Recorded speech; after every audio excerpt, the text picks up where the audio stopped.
चलिए अब हम देखते हैं हिंदी में जो हिंदी का जो पोर्शन था, ठीक है, पार्ट 2 में जो लैंग्वेज से प्रश्न आए थे हिंदी से, उनका आंसर क्या होगा। तो जो पहला प्रश्न पूछा गया प्रश्न नंबर 31 है, जो कि दंत का तद्भव रूप क्या होगा। हम सब जानते हैं दंत का तद्भव रूप क्या होता है, दांत होता है। दांत हमारे दैनिक बोलचाल में भी हम बहुत सारे बोलते हैं, ठीक है। इसको देखिए आंसर की हम लोग फटाफट करेंगे, बिल्कुल टाइम ना लेते हुए। तरंग और तुरंग दो शब्द हैं, इनका सही युग्म क्या होगा। तो इनका सही युग्म होता है लहर और अश्व, ठीक है। तरंग मतलब होता है लहर और अश्व तुरंग मतलब होता है अश्व। आगे चलते हैं। महल शब्द का विपरीत, यानी कि कोई इसका विपरीत क्या हो सकता है। तो महल का विपरीत क्या होता है, हमेशा झोपड़ी होता है, ठोस नहीं होगा, ठीक है। हवेली नहीं होगा, हवेली तो उसका समानार्थक शब्द होता है। अनुस्वार युक्त मानक शब्द क्या है। सारे शब्द सही लिखे गए, बस थोड़ा थोड़ा दिक्कत है, और सबसे सही जो लिखा गया वो ऑप्शन नंबर डी संगठन लिखा गया है। तो 35वां प्रश्न है, निम्नलिखित में से संबोधन अव्यय को पहचानिए। पूछा है कि जो 35 नंबर है, किसमें से संबोधन अव्यय को पहचानिए। तो इसका सही उत्तर है की ओर। जैसे हम बोलते हैं ना, घर की ओर जा रहे हैं, बाजार की ओर जा रहे हैं, ऐसा। और प्रश्न नंबर 35 में पूछा गया, तो ये जो इसका ऑप्शन था 35 का डी था।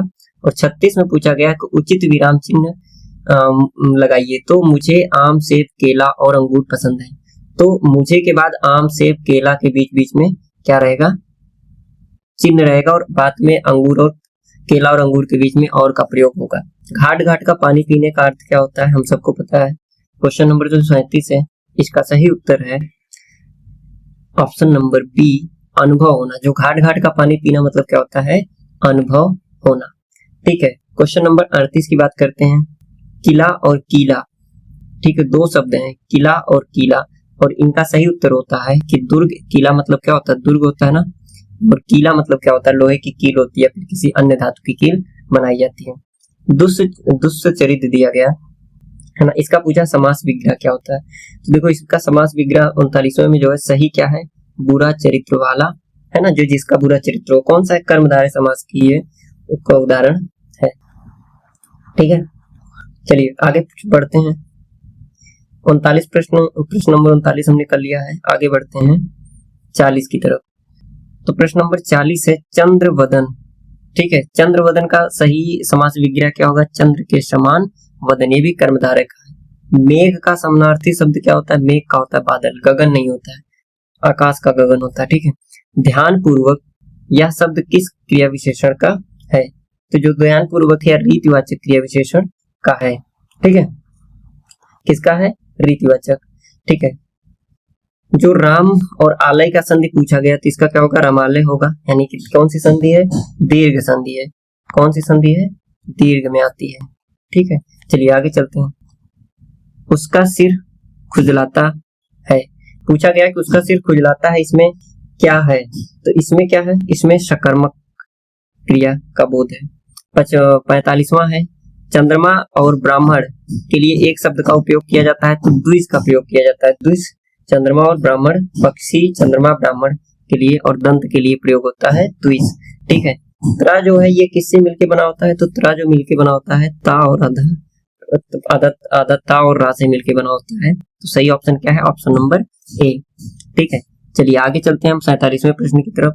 तो 47वां प्रश्न है निम्न में से अर्ध विराम कहाँ पे प्रयोग होगा। तो देखो निम्न में से अर्ध विराम इसका प्रयोग होगा, ऑप्शन नंबर डी सही है। राम स्कूल गया और उसके बाद श्याम घर पर रहा, ठीक है। भैंस का दूध कितने रुपए लीटर है, तो इसमें क्या है, इसमें हम जानते हैं कि द्रव्यवाचक संज्ञा है, और कोई मैच ही नहीं कर रहा, ठीक है, सामने से। तो 48 प्रश्न हो गया। 49 देख लेते हैं। 49 में पूछा है कि श्याम पानी पीता है।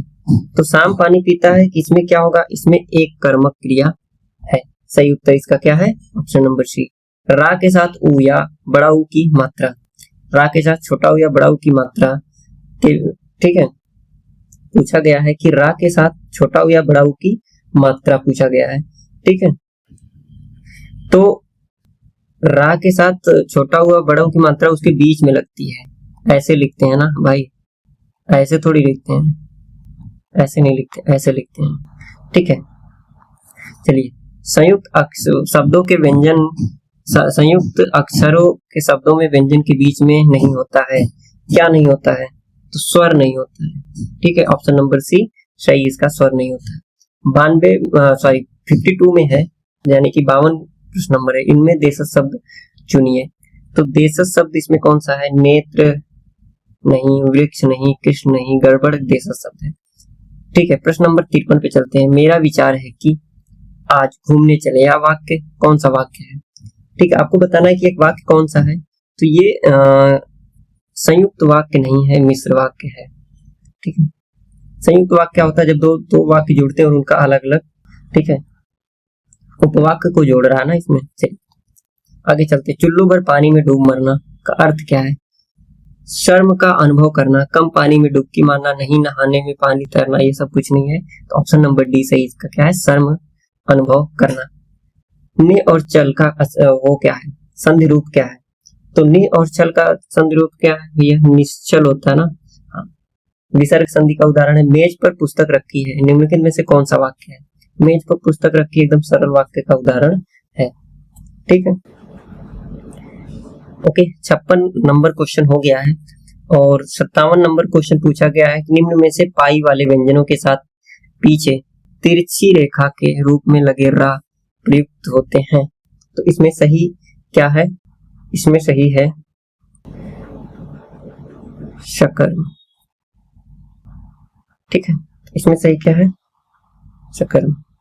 ठीक है,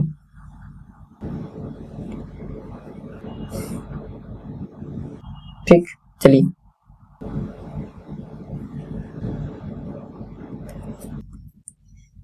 आगे चलते हैं।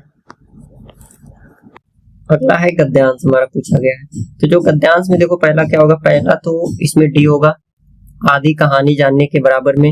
और 62 में क्या होगा? 62 में भी डी होगा। ठीक है, चकपूरन। और जो 60 है गद्यांश का, इसमें क्या होगा? 60 में जो होगा, 60 में ये होगा रिक्त स्थान की पूर्ति कीजिए हमारी पहचान। ठीक है, आगे के प्रश्न जो है मैथ के, हम उसको भी अभी लेके आ रहे हैं जल्दी ही। तब तक आप अगर हमारे चैनल से जुड़े हैं तो हमें लाइक कर दीजिए, शेयर कर दीजिए, चैनल को सब्सक्राइब जरूर कर लीजिए। तब तक के लिए धन्यवाद।